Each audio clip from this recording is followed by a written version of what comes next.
O Filho é superior aos anjos. Há muito tempo, Deus falou muitas vezes e de várias maneiras aos nossos antepassados por meio dos profetas. Mas nesses últimos dias falou-nos por meio do Filho, a quem constituiu herdeiro de todas as coisas e por meio de quem fez o universo. O Filho é o resplendor da glória de Deus e a expansão exata do seu ser, sustentando todas as coisas por sua palavra poderosa. Depois de ter realizado a purificação dos pecados, ele se assentou à direita da majestade nas alturas, tornando-se tão superior aos anjos quanto o nome que herdou é superior ao deles. Pois a qual dos anjos Deus alguma vez disse: Tu és meu filho, hoje te gerei? E outra vez: Eu serei seu pai e ele será meu filho? E ainda, quando Deus introduz o primogênito no mundo, diz: Todos os anjos de Deus o adorem. Quanto aos anjos, ele diz: Ele faz dos seus anjos ventos e dos seus servos clarões reluzentes. Mas a respeito do Filho diz: O teu trono, ó Deus, subsiste para todo sempre. Cetro de equidade é o cetro do teu reino. Amas a justiça e odeias a iniquidade. Por isso Deus, o teu Deus, escolheu-te dentre os teus companheiros, ungindo-te com óleo de alegria. E também diz: No princípio, Senhor, firmaste os fundamentos da terra, e os céus são obras das tuas mãos. Eles perecerão, mas tu permanecerás, envelhecerão como vestimentas. Tu os enrolarás como um manto, como roupas, e eles serão trocados. Mas tu permaneces o mesmo, e os teus dias jamais terão fim. A qual dos anjos Deus alguma vez disse: Senta-te à minha direita, até que eu faça dos teus inimigos um estrado para os teus pés? Os anjos não são todos eles espíritos ministradores, enviados para servir aqueles que hão de herdar a salvação? O perigo da negligência. Por isso, é preciso que prestemos maior atenção ao que temos ouvido, para que jamais nos desviemos. Porque se a mensagem transmitida por anjos provou a sua firmeza, e toda transgressão e desobediência recebeu a devida punição, como escaparemos se negligenciarmos tão grande salvação? Esta salvação, primeiramente anunciada pelo Senhor, foi-nos confirmada pelos que a ouviram. Deus também deu testemunho dela por meio de sinais, maravilhas, diversos milagres e dons do Espírito Santo, distribuídos de acordo com a sua vontade. Jesus é feito semelhante a seus irmãos. Não foi a anjos que ele sujeitou o mundo que há de vir, a respeito do qual estamos falando, mas alguém em certo lugar testemunhou dizendo: Que é o homem, para que com ele te importes, e o filho do homem, para que com ele te preocupes? Tu o fizeste um pouco menor do que os anjos, e o coroaste de glória e de honra. Tudo sujeitaste debaixo dos seus pés.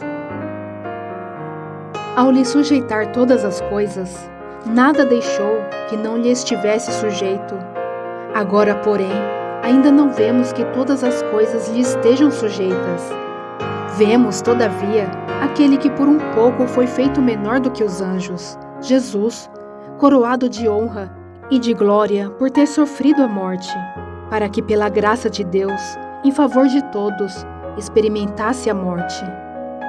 Ao levar muitos filhos à glória, convinha que Deus, por causa de quem e por meio de quem tudo existe, tornasse perfeito, mediante o sofrimento, o autor da salvação deles. Ora, tanto o que significa quanto os que são santificados provém de um só. Por isso Jesus não se envergonha de chamá-los irmãos. Ele diz: Proclamei o teu nome a meus irmãos, na assembleia te louvarei, e também nele porei a minha confiança. Novamente ele diz: Aqui estou com os filhos que Deus me deu. Portanto, visto que os filhos são pessoas de carne e sangue, ele também participou dessa condição humana, para que por sua morte derrotasse aquele que tem o poder da morte, isto é, o diabo, e libertasse aqueles que durante toda a vida estiveram escravizados pelo medo da morte. Pois é claro que não é a anjos que ele ajuda, mas aos descendentes de Abraão. Por essa razão era necessário que ele se tornasse semelhante a seus irmãos, em todos os aspectos, para se tornar sumo sacerdote, misericordioso e fiel com relação a Deus, e fazer propiciação pelos pecados do povo. Porque, tendo em vista o que ele mesmo sofreu, quando tentado, ele é capaz de socorrer aqueles que também estão sendo tentados. Jesus é superior a Moisés. Portanto, santos irmãos, participantes do chamado celestial, fixem os seus pensamentos em Jesus, apóstolo e sumo sacerdote que confessamos. Ele foi fiel àquele que o havia constituído, assim como Moisés foi fiel em toda a casa de Deus. Jesus foi considerado digno de maior glória do que Moisés, da mesma forma que o construtor de uma casa tem mais honra do que a própria casa. Pois toda casa é construída por alguém, mas Deus é o edificador de tudo. Moisés foi fiel como servo em toda a casa de Deus, dando testemunho do que haveria de ser dito no futuro. Mas Cristo é fiel como filho sobre a casa de Deus, e esta casa somos nós, se é que nos apegamos firmemente à confiança e à esperança da qual nos gloriamos. Advertência contra a incredulidade. Assim como diz o Espírito Santo, hoje, se vocês ouvirem a sua voz, não endureçam o coração, como na rebelião, durante o tempo da provação no deserto, onde os seus antepassados me tentaram, pondo-me à prova, apesar de durante 40 anos terem visto o que eu fiz.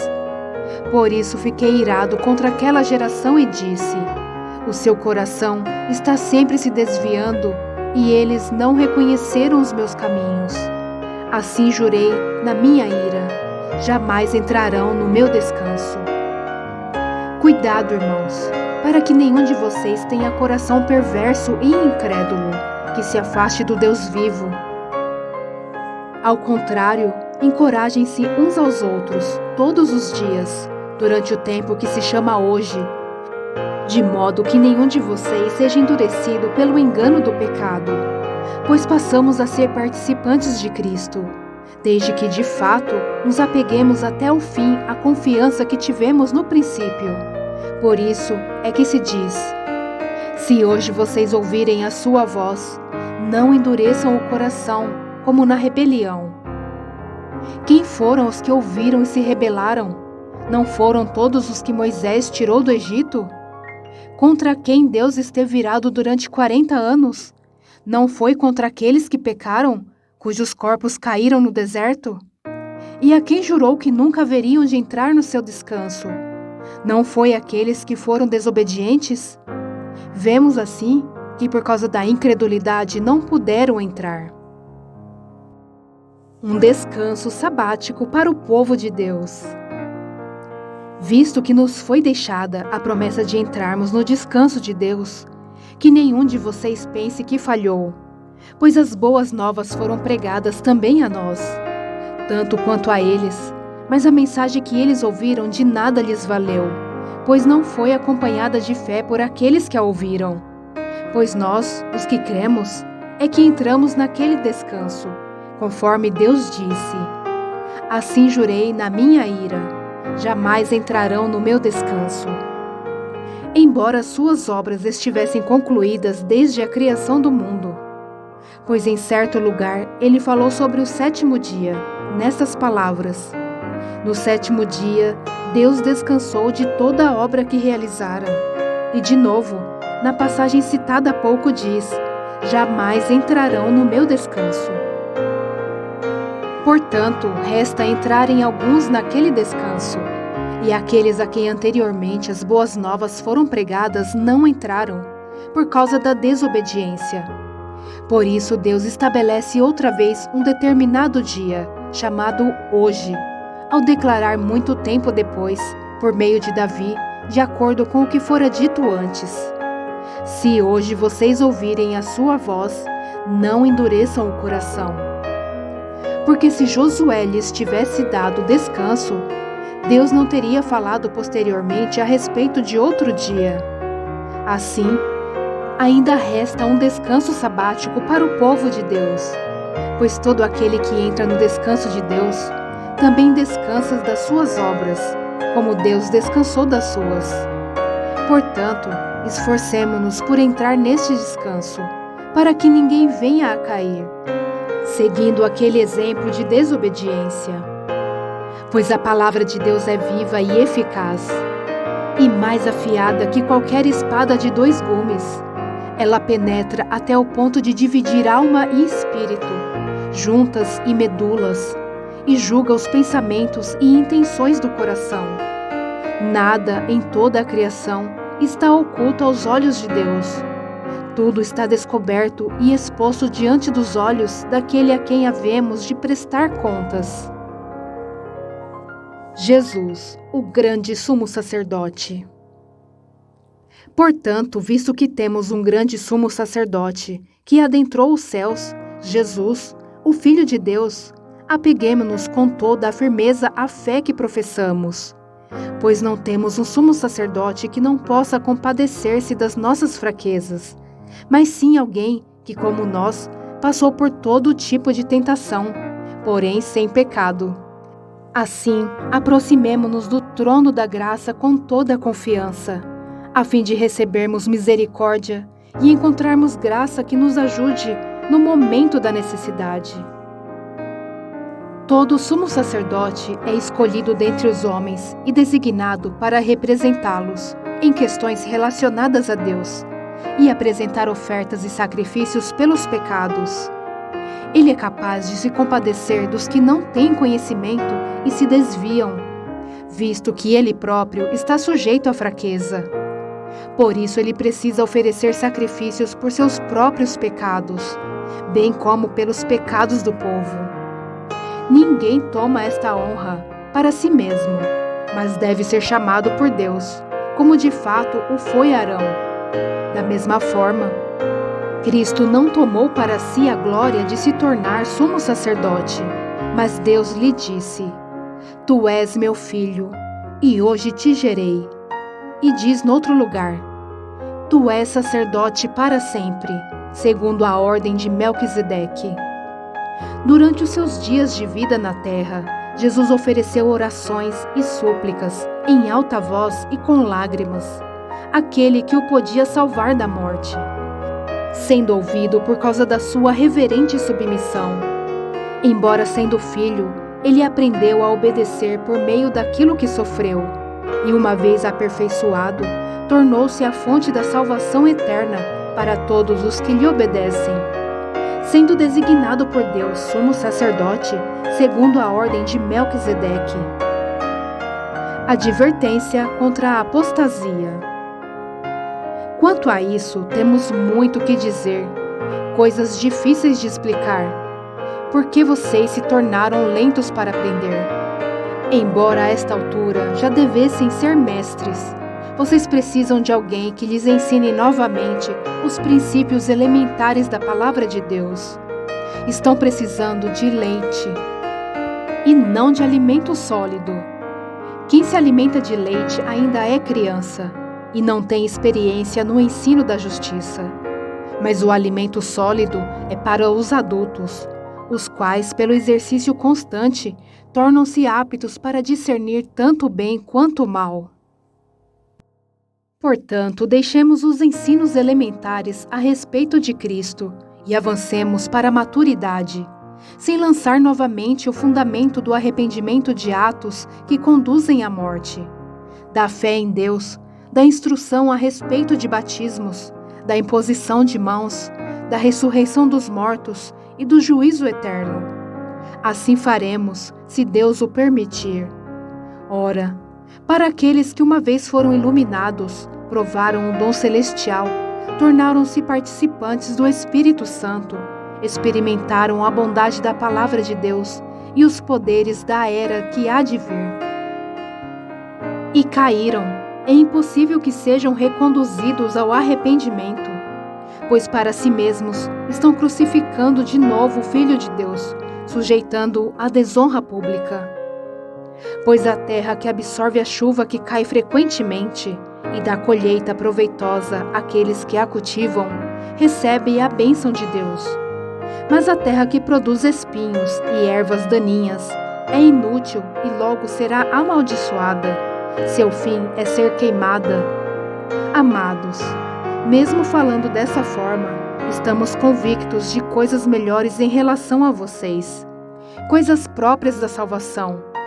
Deus não é injusto, Ele não se esquecerá do trabalho de vocês e do amor que demonstraram por Ele, pois ajudaram os santos e continuam a ajudá-los. Queremos que cada um de vocês mostre essa mesma prontidão até o fim, para que tenham a plena certeza da esperança, de modo que vocês não se tornem negligentes, mas imitem aqueles que por meio da fé e da paciência recebem a herança prometida. A certeza da promessa de Deus. Quando Deus fez a promessa a Abraão, por não haver ninguém superior por quem jurar, jurou por si mesmo, dizendo: Esteja certo de que o abençoarei e farei numerosos os seus descendentes. E foi assim que, depois de esperar pacientemente, Abraão alcançou a promessa. Os homens juram por alguém superior a si mesmos, e o juramento confirma o que foi dito, pondo fim a toda discussão, querendo mostrar de forma bem clara a natureza imutável do seu propósito para com os herdeiros da promessa. Deus o confirmou com juramento, para que por meio de duas coisas imutáveis nas quais é impossível que Deus minta, sejamos firmemente encorajados, nós que nos refugiamos nele, para tomar posse da esperança a nós proposta. Temos esta esperança como âncora da alma, firme e segura, a qual adentra o santuário interior, por trás do véu, onde Jesus, que nos precedeu, entrou em nosso lugar, tornando-se sumo sacerdote para sempre, segundo a ordem de Melquisedeque. O sacerdote Melquisedeque.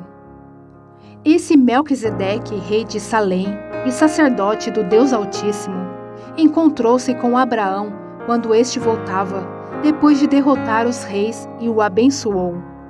E Abraão lhe deu o dízimo de tudo. Em primeiro lugar, seu nome significa Rei de Justiça. Depois, Rei de Salém, quer dizer Rei de Paz. Sem pai, sem mãe, sem genealogia, sem princípio de dias nem fim de vida, feito semelhante ao Filho de Deus, ele permanece sacerdote para sempre. Considerem a grandeza deste homem. Até mesmo o patriarca Abraão lhe deu o dízimo dos despojos. A lei requer dos sacerdotes dentre os descendentes de Levi que recebam o dízimo do povo, isto é, dos seus irmãos, embora estes sejam descendentes de Abraão. Este homem, porém, que não pertencia à linhagem de Levi, recebeu os dízimos de Abraão e abençoou aquele que tinha as promessas. Sem dúvida alguma, o inferior é abençoado pelo superior. No primeiro caso, quem recebe o dízimo são os homens mortais. No outro caso, é aquele de quem se declara que vive. Pode-se até dizer que Levi, que recebe os dízimos, entregou-os por meio de Abraão, pois quando Melquisedeque se encontrou com Abraão, Levi ainda não havia sido gerado. Jesus é semelhante a Melquisedeque.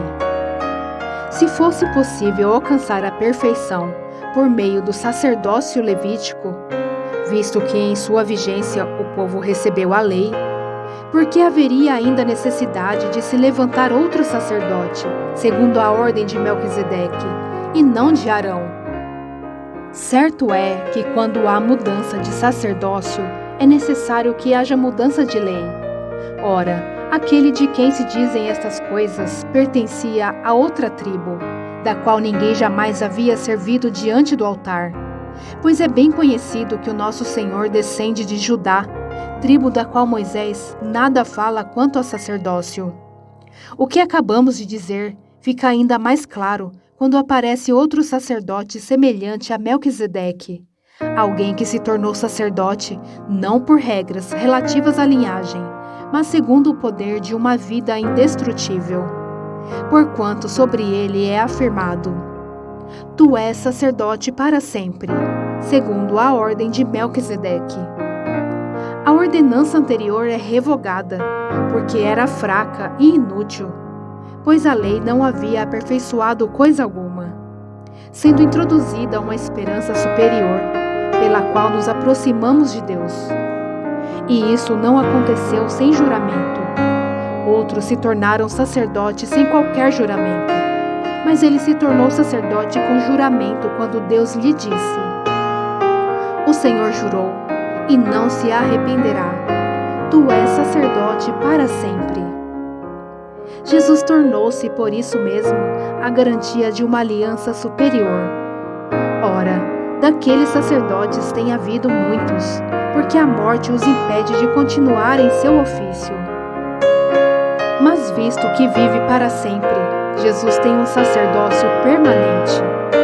Portanto, ele é capaz de salvar definitivamente aqueles que por meio dele aproximam-se de Deus, pois vive sempre para interceder por eles. É de um sumo sacerdote como este que precisávamos, santo, inculpável, puro, separado dos pecadores, exaltado acima dos céus. Ao contrário dos outros sumos sacerdotes, ele não tem necessidade de oferecer sacrifícios dia após dia, primeiro por seus próprios pecados e depois pelos pecados do povo. Ele o fez uma vez por todas, quando a si mesmo se ofereceu. Pois a lei constitui sumos sacerdotes a homens que têm fraquezas, mas o juramento, que veio depois da lei, constituiu um filho perfeito para sempre. O sumo sacerdote de uma nova aliança. O mais importante do que estamos tratando é que temos um sumo sacerdote como esse, a qual se assentou à direita do trono da majestade nos céus e serve no santuário, no verdadeiro tabernáculo que o Senhor erigiu, e não o homem. Todo sumo sacerdote é constituído para apresentar ofertas e sacrifícios, e por isso era necessário que também este tivesse algo a oferecer. Se ele estivesse na terra, nem seria sumo sacerdote, visto que já existem aqueles que apresentam as ofertas prescritas na lei.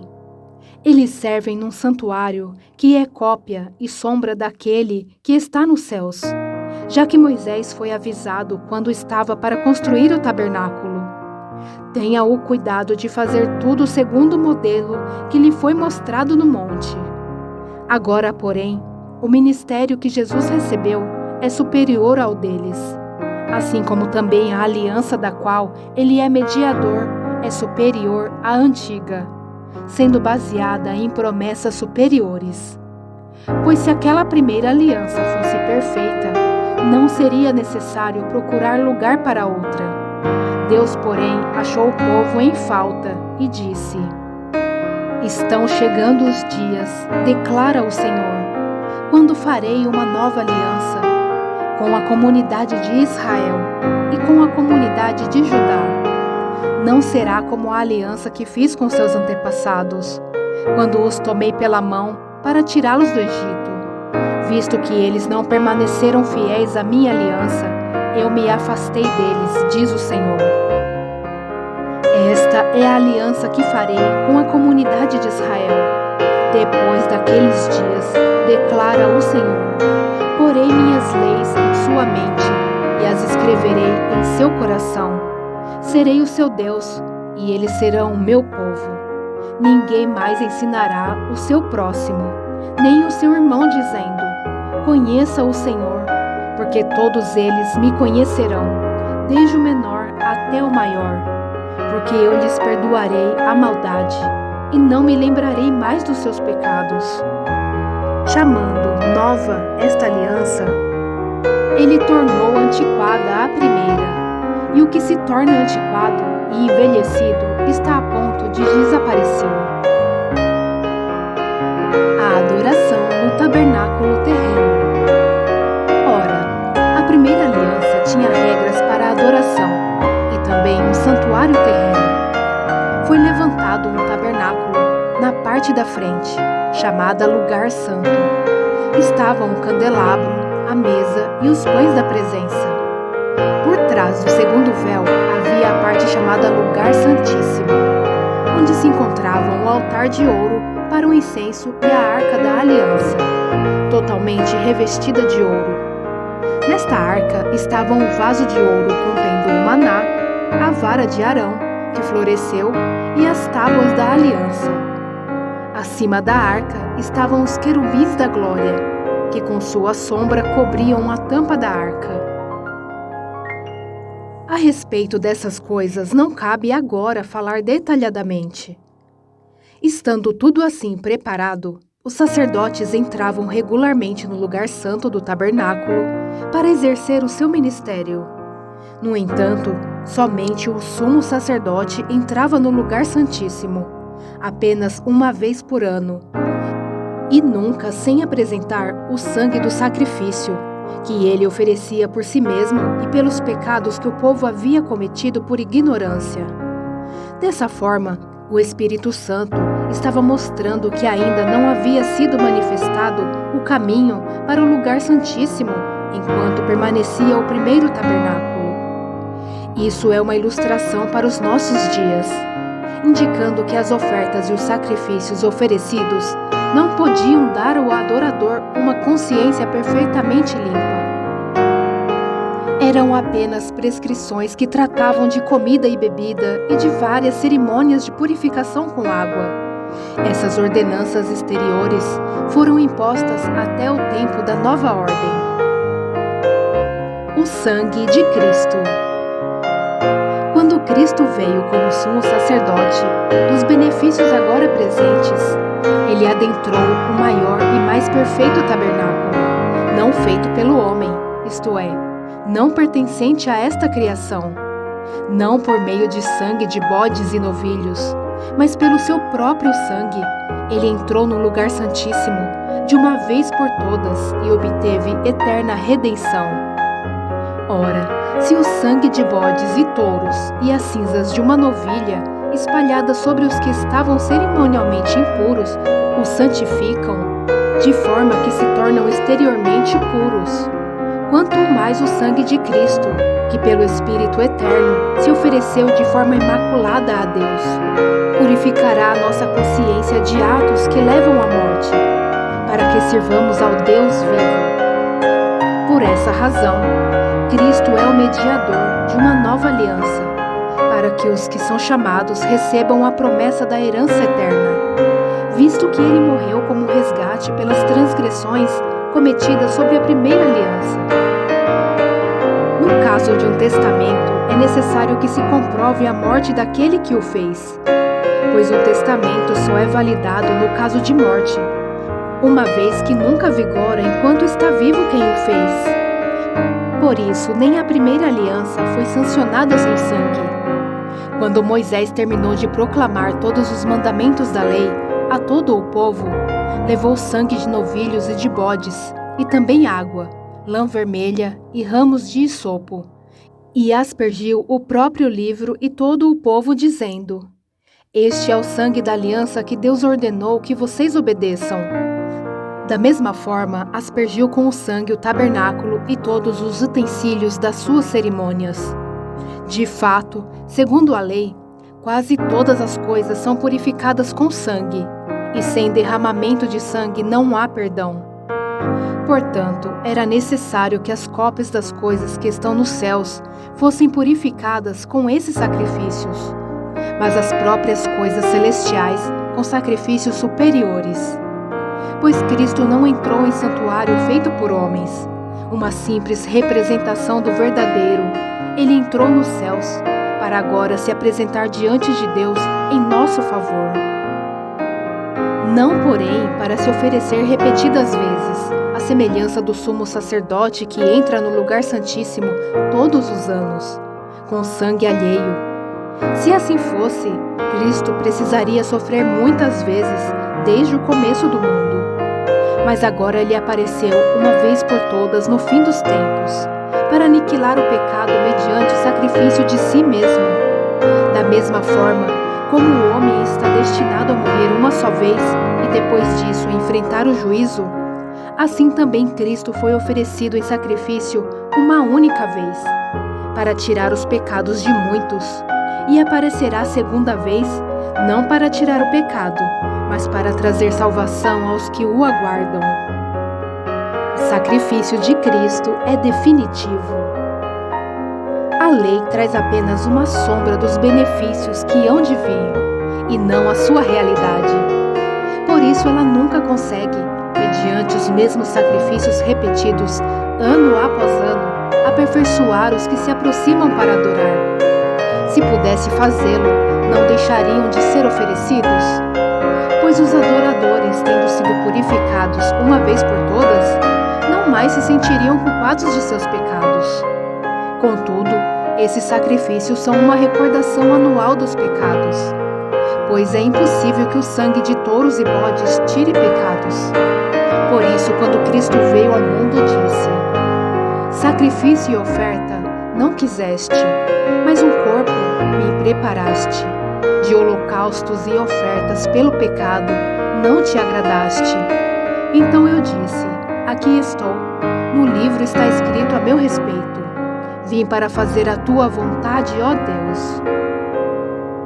Primeiro ele disse: sacrifícios, ofertas, holocaustos e ofertas pelo pecado não quiseste, nem deles te agradaste, os quais eram feitos conforme a lei.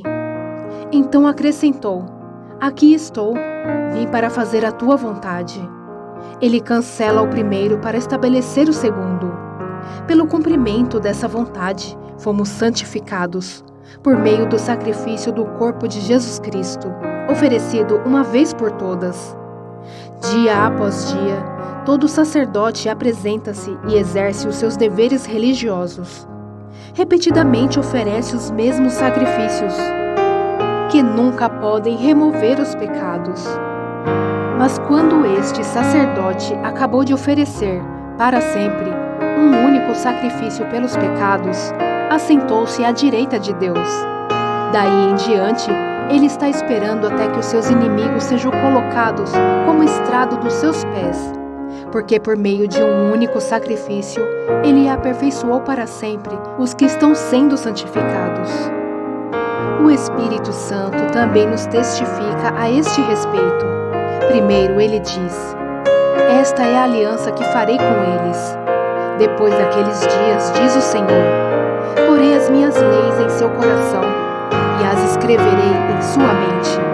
E acrescenta: dos seus pecados e iniquidades não me lembrarei mais. Onde esses pecados foram perdoados, não há mais necessidade de sacrifício por eles. Um apelo à perseverança. Portanto, irmãos, temos plena confiança para entrar no lugar santíssimo pelo sangue de Jesus, por um novo e vivo caminho que ele nos abriu por meio do véu, isto é, do seu corpo. Temos, pois, um grande sacerdote sobre a casa de Deus. Sendo assim, aproximemo-nos de Deus com um coração sincero e com plena convicção de fé, tendo os corações aspergidos para nos purificar de uma consciência culpada e tendo os nossos corpos lavados com água pura. Apeguemo-nos com firmeza à esperança que professamos, pois aquele que prometeu é fiel. E consideremos uns aos outros para nos incentivarmos ao amor e às boas obras. Não deixemos de reunir-nos como igreja, segundo o costume de alguns, mas procuremos encorajar-nos uns aos outros, ainda mais quando vocês veem que se aproxima o dia. Se continuarmos a pecar deliberadamente, Depois que recebemos o conhecimento da verdade, já não resta sacrifício pelos pecados, mas tão somente uma terrível expectativa de juízo e de fogo intenso que consumirá os inimigos de Deus. Quem rejeita a lei de Moisés morria sem misericórdia, pelo depoimento de 2 ou 3 testemunhas.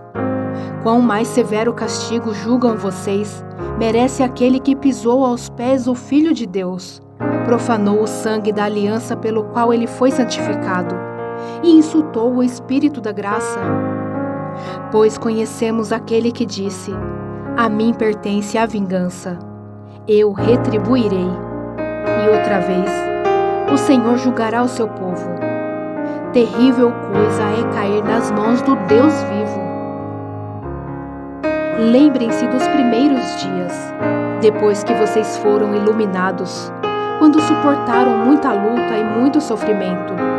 Algumas vezes vocês foram expostos a insultos e tribulações. Em outras ocasiões, fizeram-se solidários com os que assim foram tratados.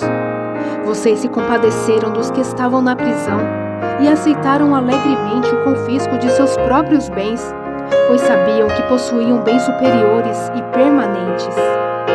Por isso, não abram mão da confiança que vocês têm.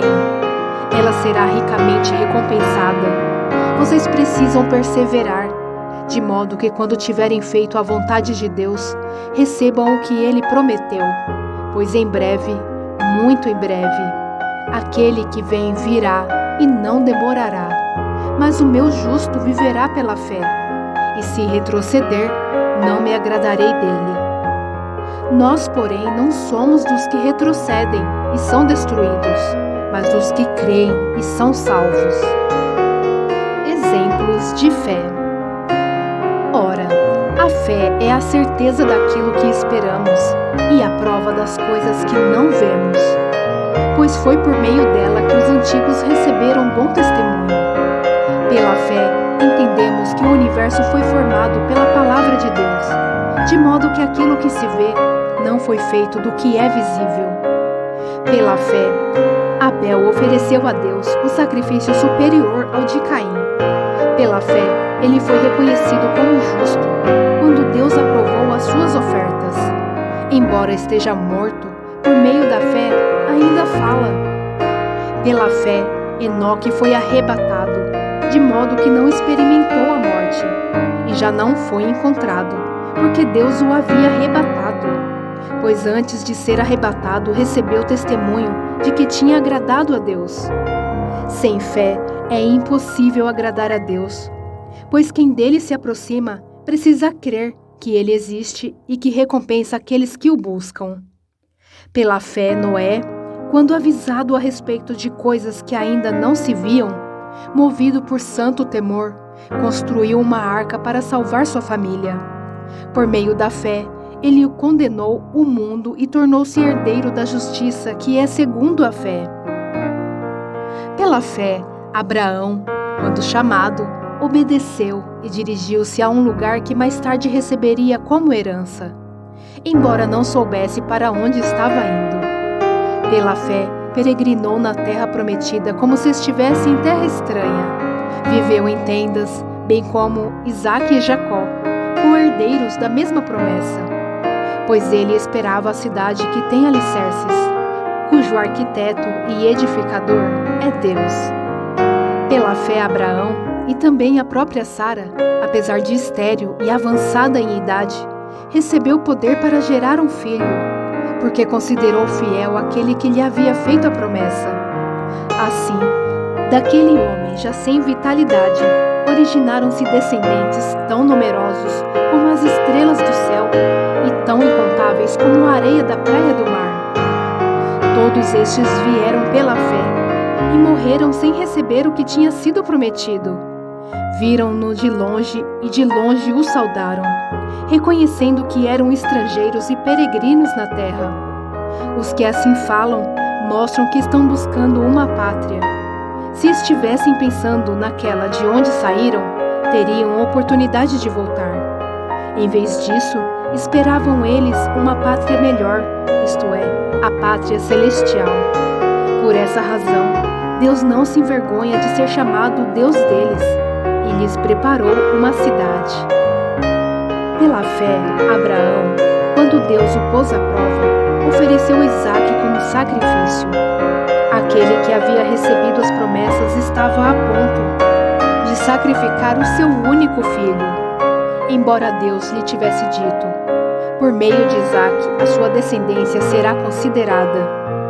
Abraão levou em conta que Deus pode ressuscitar os mortos e, figuradamente, recebeu Isaque de volta dentre os mortos.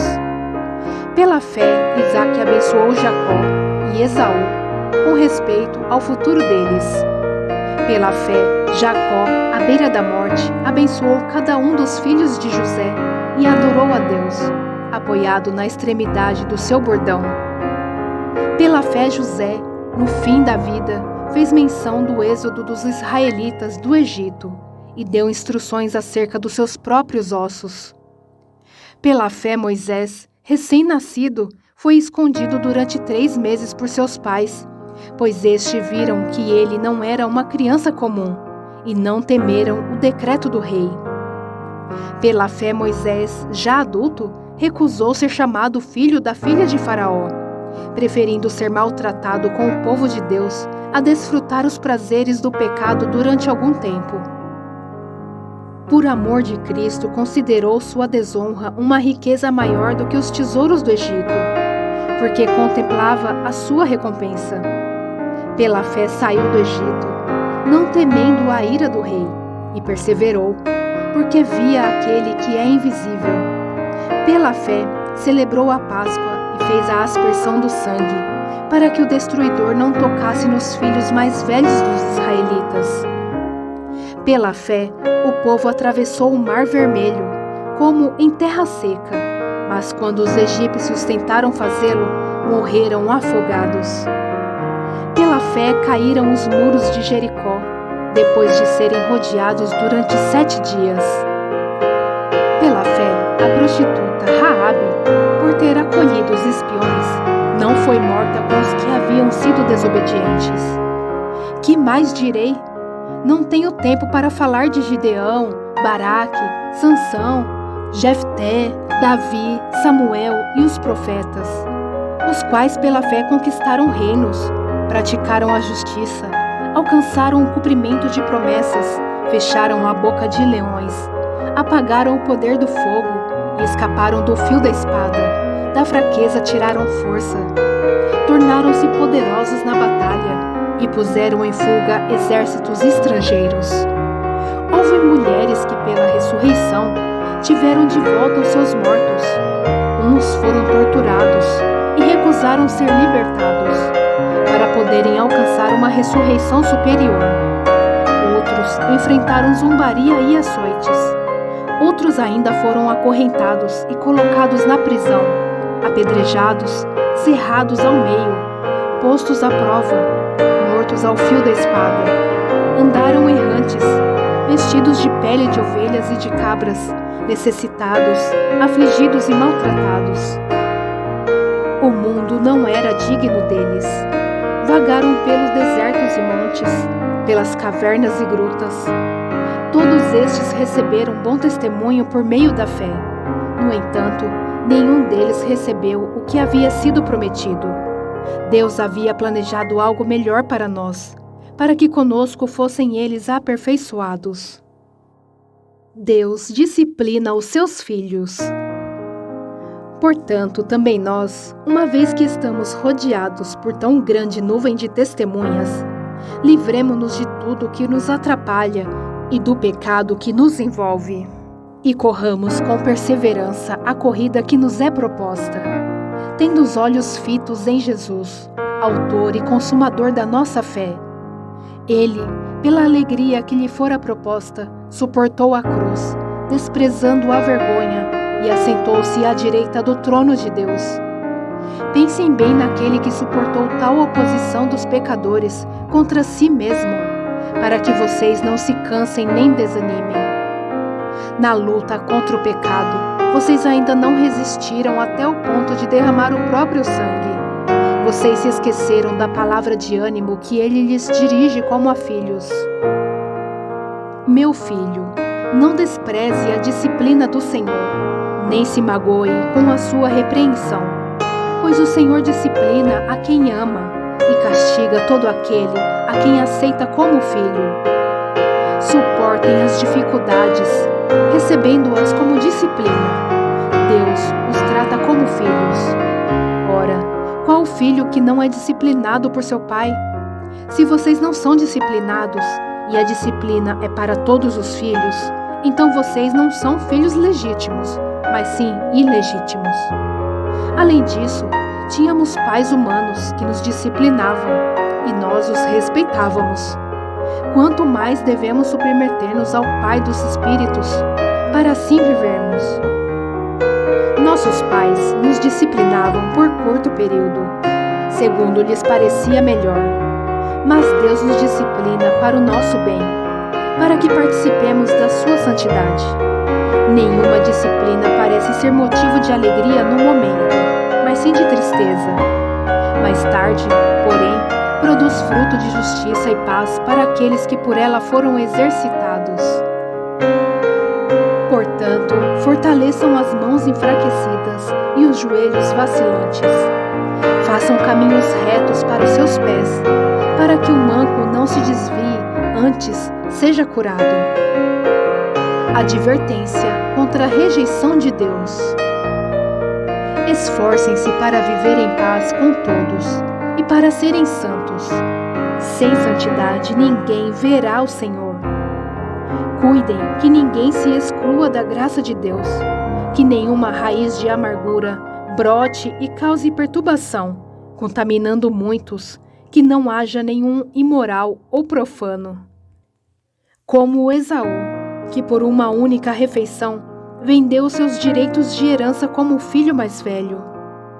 Como vocês sabem, posteriormente, quando quis herdar a bênção, fui rejeitado, e não teve como alterar a sua decisão, embora buscasse a bênção com lágrimas. Vocês não chegaram ao monte que se podia tocar, e que estava em chamas, nem às trevas, à escuridão, nem à tempestade, ao soar da trombeta e ao som de palavras tais, que os ouvintes rogaram que nada mais lhe fosse dito, pois não podiam suportar o que lhe estava sendo ordenado. Até um animal, se tocar no monte, deve ser apedrejado. O espetáculo era tão terrível que até Moisés disse: "Estou apavorado e trêmulo." Mas vocês chegaram ao Monte Sião, a Jerusalém celestial, a cidade do Deus vivo. Chegaram aos milhares de anjos, em alegre reunião, a igreja dos primogênitos, cujos nomes estão escritos no céu. Vocês chegaram a Deus, juiz de todos os homens, aos espíritos dos justos aperfeiçoados, a Jesus, mediador de uma nova aliança, e ao sangue aspergido, que fala melhor do que o sangue de Abel. Cuidado, não rejeitem aquele que fala. Se os que se recusam a ouvir aquele que os advertia na terra não escaparam, quanto mais nós, se nos desviarmos daquele que nos adverte dos céus? Aquele cuja voz outrora abalou a terra, agora promete: ainda de uma vez abalarei, não apenas a terra, mas também o céu. As palavras, ainda uma vez, indicam a remoção do que pode ser abalado, isto é, coisas criadas, de forma que permaneça o que não pode ser abalado. Portanto, já que estamos recebendo um reino inabalável, sejamos agradecidos e assim adoremos a Deus de modo aceitável, com reverência e temor, pois o nosso Deus é fogo consumidor. Exortações finais. Seja constante o amor fraternal. Não se esqueçam da hospitalidade. Foi praticando-a que, sem o saber, alguns acolheram anjos. Lembrem-se dos que estão na prisão, como se aprisionado com eles. Dos que estão sendo maltratados, como se vocês mesmos estivessem sendo maltratados. O casamento deve ser honrado por todos. O leito conjugal, conservado puro, pois Deus julgará os imorais e os adúlteros. Conservem-se livres do amor ao dinheiro e contentem-se com o que vocês têm, porque Deus mesmo disse: nunca o deixarei, nunca o abandonarei. Podemos, pois, dizer com confiança: o Senhor é meu ajudador, não temerei. O que me podem fazer os homens? Lembrem-se dos seus líderes, que lhes falaram a palavra de Deus. Observem bem o resultado da vida que tiveram e imitem a sua fé. Jesus Cristo é o mesmo, ontem, hoje e para sempre. Não se deixem levar pelos diversos ensinos estranhos. É bom que o nosso coração seja fortalecido pela graça, e não por alimentos cerimoniais, os quais não têm valor para aqueles que os comem. Nós temos um altar do qual não têm direito de comer os que ministram no tabernáculo. O sumo sacerdote leva sangue de animais até o lugar santíssimo, como oferta pelo pecado, mas os corpos dos animais são queimados fora do acampamento. Assim, Jesus também sofreu fora das portas da cidade, para santificar o povo por meio do seu próprio sangue. Portanto, saiamos até ele, fora do acampamento, suportando a desonra que ele suportou. Pois não temos aqui nenhuma cidade permanente, mas buscamos a que há de vir. Por meio de Jesus, portanto, oferecemos continuamente a Deus um sacrifício de louvor, que é fruto de lábios que confessam o seu nome. Não se esqueçam de fazer o bem e repartir com os outros o que vocês têm, pois de tais sacrifícios Deus se agrada. Obedeçam aos seus líderes e submetam-se à autoridade deles. Eles cuidam de vocês como quem deve prestar contas. Obedeçam-lhes para que o trabalho deles seja uma alegria e não um peso, pois isso não seria proveitoso para vocês. Orem por nós. Estamos certos de que temos consciência limpa e desejamos viver de maneira honrosa em tudo. Particularmente, recomendo-lhes que orem para que eu lhes seja restituído em breve. O Deus da paz, que pelo sangue da aliança eterna trouxe de volta dentre os mortos o nosso Senhor Jesus, o grande pastor das ovelhas, os aperfeiçoe em todo o bem, para fazerem a vontade dele, e opere em nós o que lhe é agradável, mediante Jesus Cristo, a quem seja a glória para todo o sempre. Amém. Irmãos, peço-lhes que suportem a minha palavra de exortação. Na verdade, o que lhes escrevi é pouco. Quero que saibam que o nosso irmão Timóteo foi posto em liberdade. Se ele chegar logo, irei vê-los com ele. Saúdem a todos os seus líderes e a todos os santos. Os da Itália lhes enviam saudações. A graça seja com todos vocês.